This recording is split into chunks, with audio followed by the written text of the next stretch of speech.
Okay, tingnan natin kung may audio siya. Cellphone lang muna yung nilagay ko. Audio source lang muna. Kapag umilaw to dito, ibig sabihin normal siya. Ayan, nag-relay siya. Ayun lang, wala oh. Naka-play naman tong music ha. Yung cellphone natin oh, naka-play oh. Walang audio pala ito. Walang audio. Yun lang. Wala siyang audio. Package. Bali, iniwan lang to ni Bossing doon sa may katapat namin na katapat ng shop ko dito. Kaya pag wala kasi ako dito, pinapaiwan ko lang doon sa may bigasan. Yan. Kaya kapag magpadala kayo rito o pumunta kayo rito na wala ako, iwanan nyo na lang sa may tapat ko sa may bigasan. Yan si Sir Mark. Yan o, Sir Mark yung may-ari nito. Hindi pala kung taga saan to. Address Clemente Subdivision Nobali Nabal ba to? Nobali? Basta taga Quezon City. Basta taga Quezon City. Ace na MA402N to. Ay. Oh, tama. MA402N na Ace. Okay. Ang issue nito, hindi natin alam kung ano yung issue nito. Basta bahala na. Tayo na daw bahala. Ang dami yung sinabi na mga issue kaso hindi ko na natandaan. Okay, ito nakabalot pa. Tanggalin ko muna itong balot para matingnan natin or matesting natin kung ano pinaka-problema niya. Tanggalin yung takip, tapos pinlagin ko na yun doon. Okay, tingnan natin kung may audio siya. Cellphone lang muna yung nilagay ko. Audio source lang muna. Pag umilaw to dito, ibig sabihin normal siya. Ayan, nag-relay siya. Ayun lang, wala oh. Naka-play naman tong music ha. Yung cellphone natin oh, naka-play oh. Walang audio pala ito. Walang audio. Yun lang. Wala siyang audio. Okay, tanggalin natin na yung takip para makapag-troubleshoot na tayo. Walang audio. Tanggal ko na yung takip. And then, ito yung bumungad sa atin. Nakaangat ito. Sa speaker out ito ha. Speaker out. Tapos ito, putol. Speaker din to, papunta sa may channel 1, putol oh. Taka ko bakit nakahang yung mga output. And then kompleto yung output niya. Kompleto na pala output ng 402N na to. 1, 2, 3, 4, 5 pairs pala ito. Okay, sinisilip ko. Parang wala naman mga sira na pyesa or kalawang or sunog. Although yan, bahala ka dyan. Dalawa rin naman umilaw dito. Dito dalawa din. Nag-relay naman siya. Pero bakit walang audio? Baka mamaya walang voltahe yung buffer or ano, or sira yung control. Ito, may nakasulat ano to dito. May note to.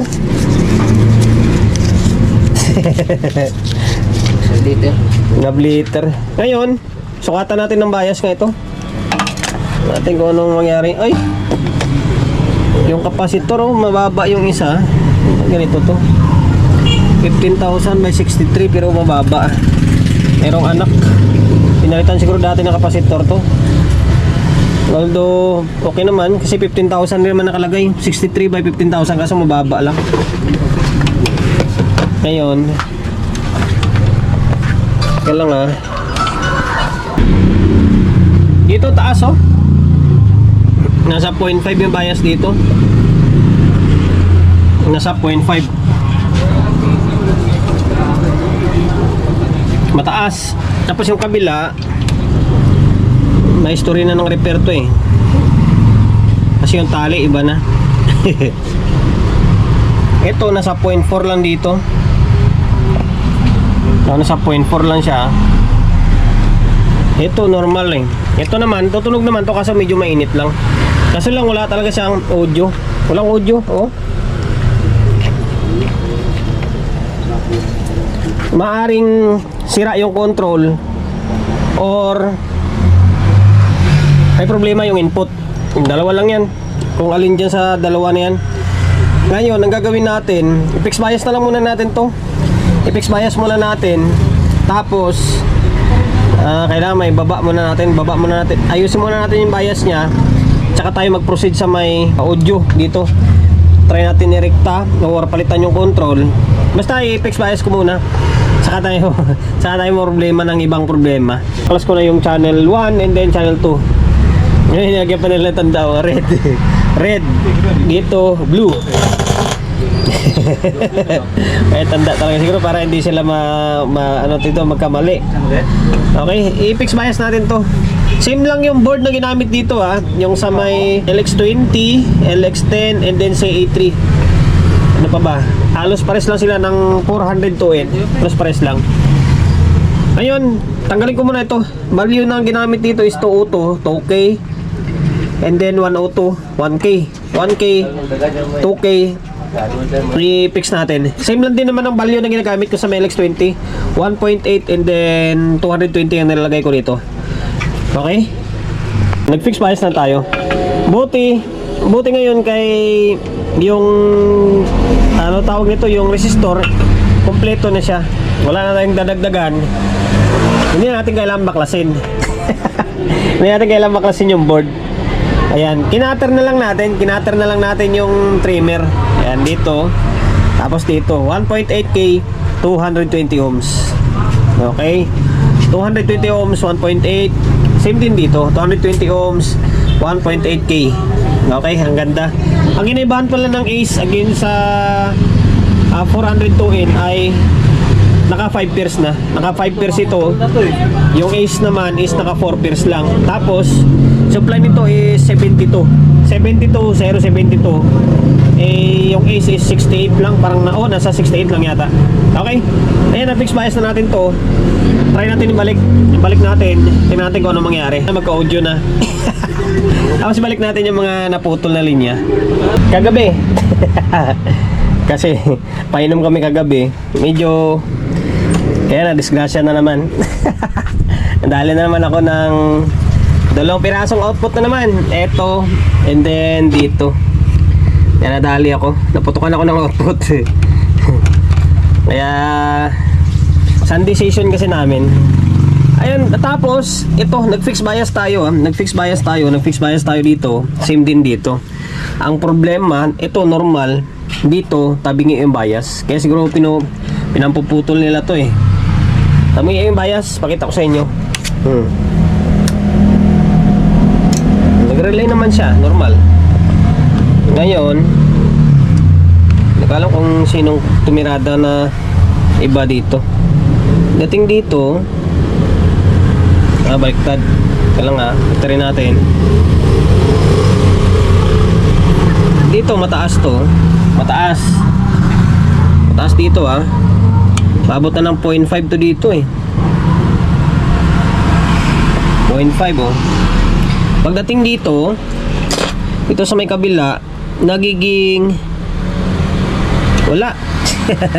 Walang bias dito. Nawala ng bias dito. Nawalan. Kaya kapag kanyan, sinukatan mo, nang binaliktad mo rito, dito wala, dito pala mataas.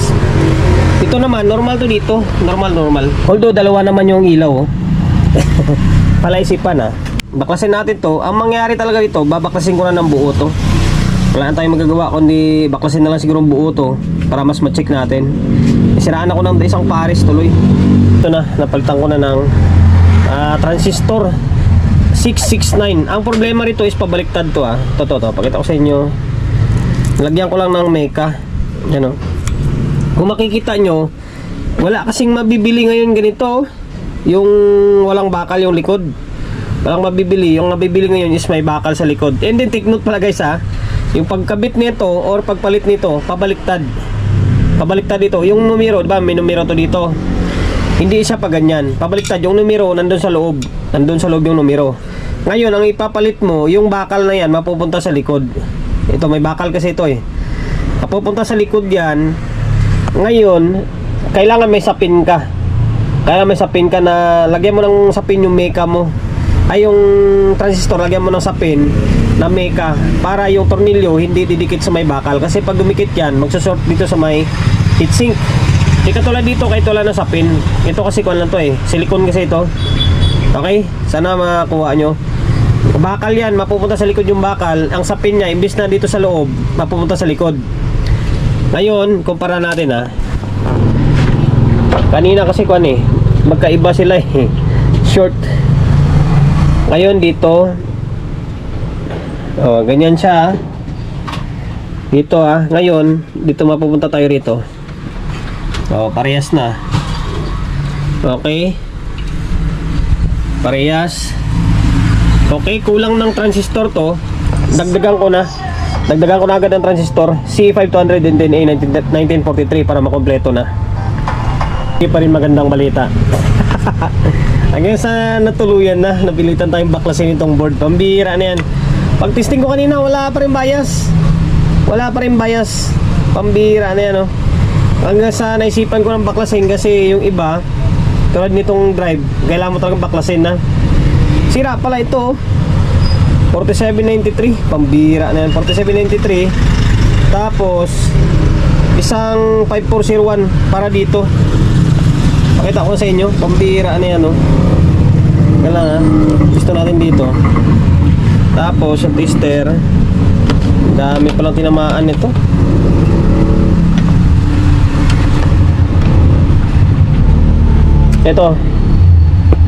Ito yung oh, may leak na, oh. Baliktarin ko to, 4793 to. Oh, meron pa rin, oh. Dapat wala na yan. Dapat din nagagalaw yan. Tapos ito naman yung 5401. Ganun din, leak din to. Oh. Dapat sa gilid walang galaw dapat to. Hindi dapat gagalaw sa gilid to. Gitna lapat to eh.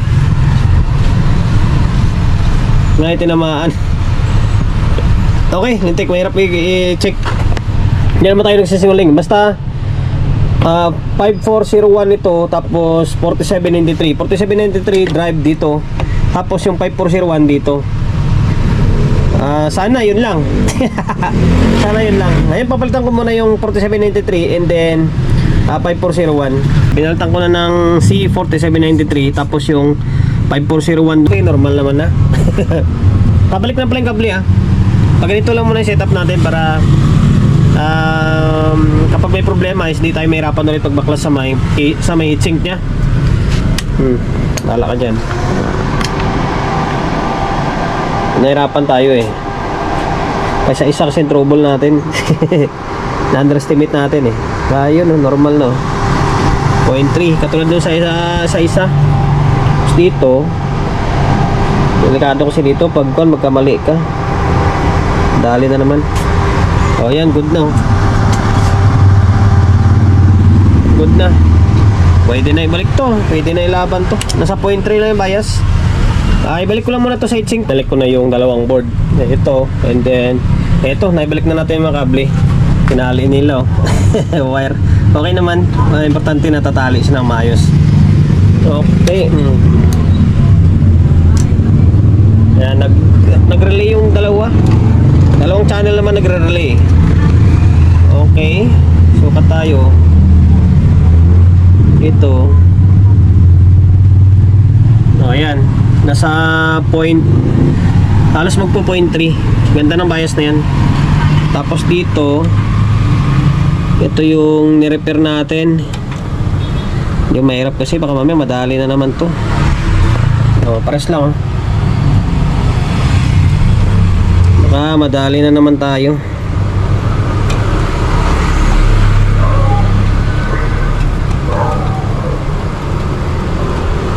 Ayan, nasa 0.3. Okay, goods na ito. Pwede na ilaban to. Pwede na lagyan ng audio to. Try natin lagyan muna ng audio. Wala kasi sa usapan namin ni sir na maglagay ng fuse dito. Although lagyan na lang natin. Sabihin ko na lang sa kanila na nalagyan ko na rin ng fuse ito. Pero sa ngayon, maglagay muna tayo ng audio. Try muna natin kung normal yung audio nya bago tayo maglagay ng fuse. Okay? Kaya na ako ng speaker. Ayan, dalawang speaker na stereo mode tayo. Okay, tapos ginalaw-galaw ko na yung switch. Although lalagyan ko pa rin ng contact cleaner yan mamaya. Bala ka dyan. Okay, itong audio source natin, cellphone natin na isa. Dalawahan. Okay, working. Magana, yan. Ganda ng kulay ng ilaw niya, oh. Ang ganda ng ilaw ng kulay ng ilaw niya, naka-spectrum.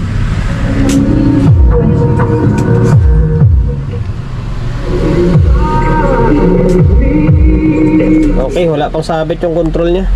Laki ng knob. Akala mo sa Yamaha, oh. Saan kaya makabili ng ito klaseng knob?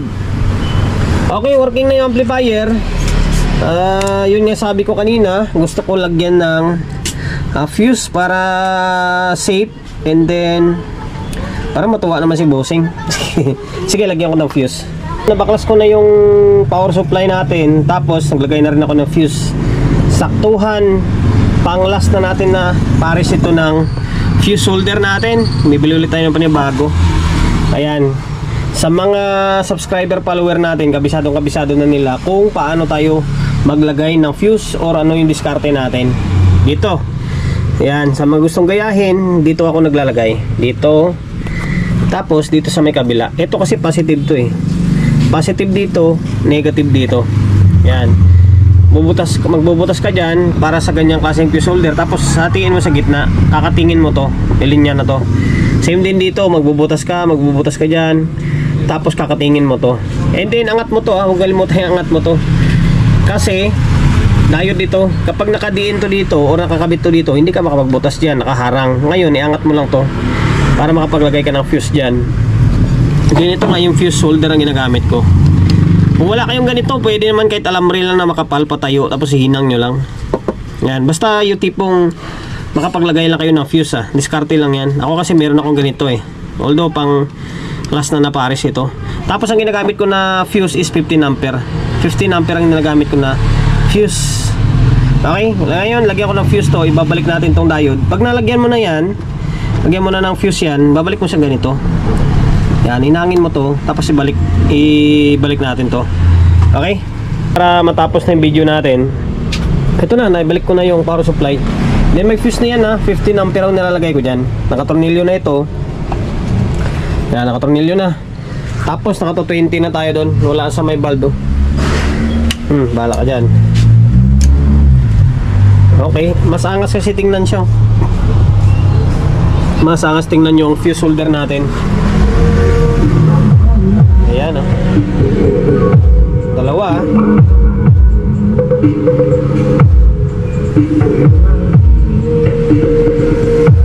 Okay, makapire tayo. Ayan na, okay na. Sir, nakalimutan kong taga saan to. Okay na yung unit mo, sir, basta mapanood naman niya tong video natin eh. Okay na, working na yung Ace na 5MA 402N mo. Bali, dito pala yung may pinaka problema sa channel 1. Sira yung bias transistor, tapos yung sa may drive niya sira din, tapos yung maliit na transistor sira din. Okay, tapos na-disgrasyahan pa ako. Dali pa ako ng output na isang pares. Mas naglagay tayo ng fuse dito. Okay na, working na. Tapos nag-fix bias na tayo Sana nakapagbigay idea ulit tayo. Kung may idea tayo na ibigay, di ba? Kung paano mag-repair ng itong klaseng unit. Ace na MA-402N na model.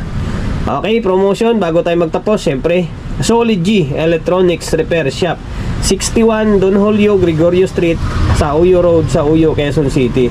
Social media pages natin, so hindi pa nakapag-follow, paki-follow, and then siyempre paki-share ng video natin sa my Facebook, YouTube channel. So hindi pa nakapag-subscribe, paki-subscribe, like, share, and then siyempre paki-hit ng bell button sa gilid para updated ka sa mga susunod na video na i-upload ko. Ingat, God bless, and then peace atin lahat.